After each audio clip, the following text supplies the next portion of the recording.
Good evening once again. Here I am for the second or third time this evening. I seem to be in a mood to hear myself speak. And of course, I love reciting or reading poems or reading out aloud and listening to my own voice. Of course, I do. Anyway, I am now going to read out a poem by one of your favorites. The name of that favorite is Dr. A.V. Koshy. Who doesn't know him? You all know him, you respect him, you hold him in great awe, and of course you should. We all should, in fact. He is not just a poet, he's a scholar, a literary scholar, who knows more about literature than any of us. He can, I'm sure, teach us a thing or two about literature. He can delve into the intricacies of literature. He can explain things to us which we, common mortals, don't know or don't understand. So it's a privilege reading a poem by him, and what I am reading is what he has named a ballad. And this ballad, whatever I could gather from it, seems to be a romantic one, and romance always has dreams flowing along with it. Dr. Ampat Koshy, you seem to be a romantic at heart. You have lots of dreams, and let me tell you, frankly, I am also a romantic at heart, maybe even more than you are. Anyway, that's just a joke. We are all, we should be romantic, so why not? And poets, most of the poets are romantics at heart. And no surprise that you are a romantic, of course. I admire your poetry, I admire your writing, I admire your scholarly knowledge. So here I hope I do justice to the ballad that you have written. I'll try my best. I might make some mistakes, but I'm sure you will overlook them. So, ladies and gentlemen, here I go. A ballad by Ampat Koshy. The wanderer was dressed in black and in deep sea blue. Strode he on the rough road's track in search of something true.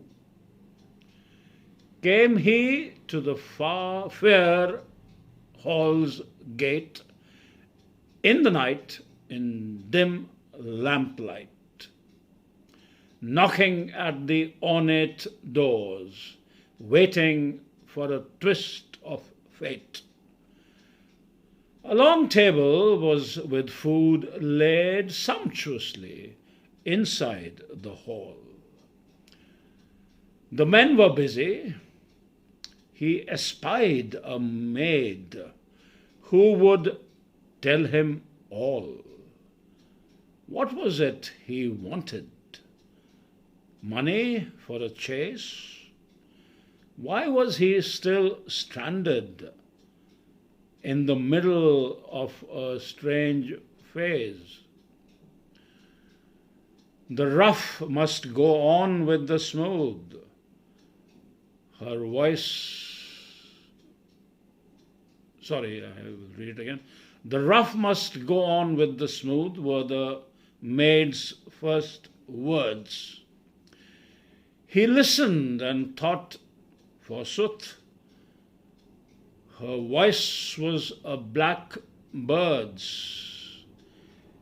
If you cannot translate, was the second thing she said, value into gold gets in kind paid.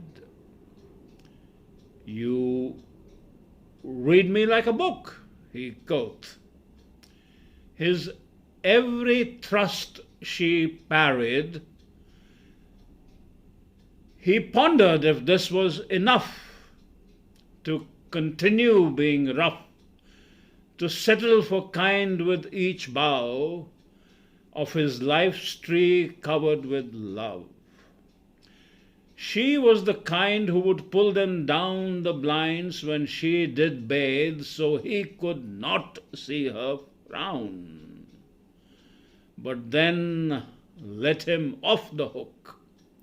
"Oh, traveller, you're the best one I ever met," she said.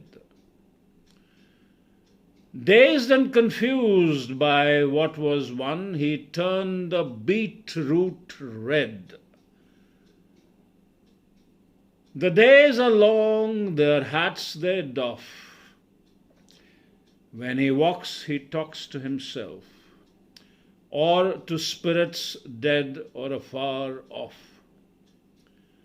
They all never fight in his self. Everything seems like a dream. He does not know if he has found the truth. But in front of him there is a gleam of a light leading to its only booth. He dreams of heaven and its rill, and of the blessed damozel.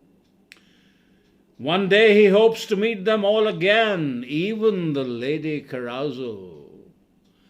There it would be the end of term. The holidays would start and never end. There's rest and time to do no harm, but mend all the things one wants to mend. Go everywhere, see everything in a land that never ceases, called Be.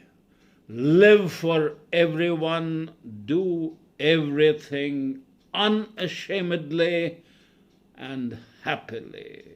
Wow, Dr. Ampat Koshy, what an ending to this ballad. What a lovely ballad indeed. Inspires me, inspires everyone, I'm sure.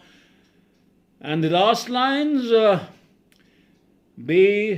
live for everyone, do everything unashamedly and happily. That is the spirit, Dr. Koshy, and that's what I also believe in.